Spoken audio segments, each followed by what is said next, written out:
Witam wszystkich oglądających. W tym filmie chciałbym Wam tutaj pokazać taki silnik. Zdobyłem od pralki, dostałem od kolegi. I to jest silnik trójfazowy. On na wirniku nie ma magnesów. I tu sobie pomyślałem, czy dałoby radę bez przezwajania tego stojanu zrobić z tego silnika prądnicę. Musiałbym po prostu rozebrać, zobaczyć jak są uzwojenia założone tam na stojanie, czy w ogóle jest opcja taka, żeby z takiego silnika przerobić go na prądnicę. Nie wiem, jeszcze nigdy takiego czegoś nie robiłem. Jest to małe wyzwanie. Jak myślicie, dajcie w komentarzach, czy w ogóle jest sens robienia czegoś takiego.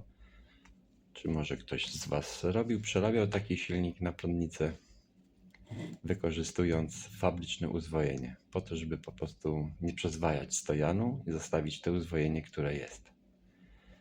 Owszem, powiem Wam, że gdzieś tam widziałem film, ktoś tam przerabiał taki silnik i zostawiał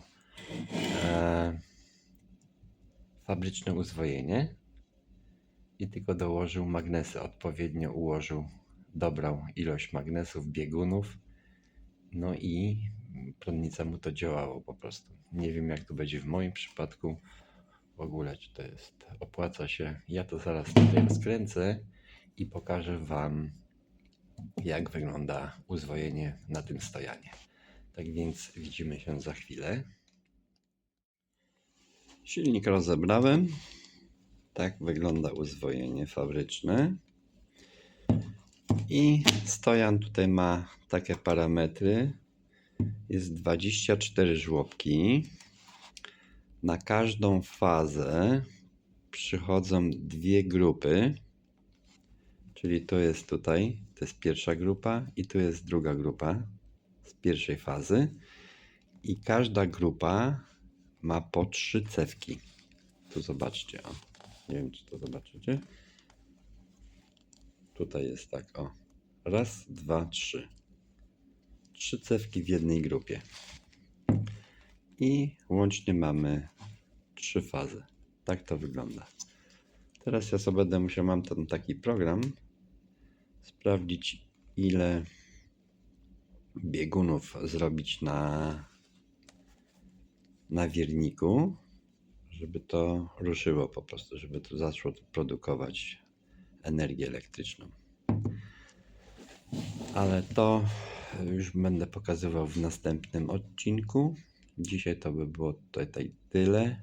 Aha, i jeszcze informacja odnośnie mojego poprzedniego projektu. To już leży po prostu u mojego tokarza. On mi dorobi taką platformę, na której będzie stała ta moja prądnica z tamtego silnika indukcyjnego i ten mój miernik będzie przesuwany w ten sposób, na takiej jeżdżącej platformie. Będę dojeżdżał i do wirnika i będzie się to ładnie zarzębiać. Nie tak jak ja to ostatnio miałem tutaj zrobione na zębatkach. No, niebawem już powinienem dostać tamto z powrotem i będę już robił wtedy testy i będę kręcił już na bieżąco filmy. W dniu dzisiejszym to by było to wszystko. Dziękuję Wam za oglądanie i zapraszam na kolejny film. I jeszcze ostatnie spojrzenie na stojan.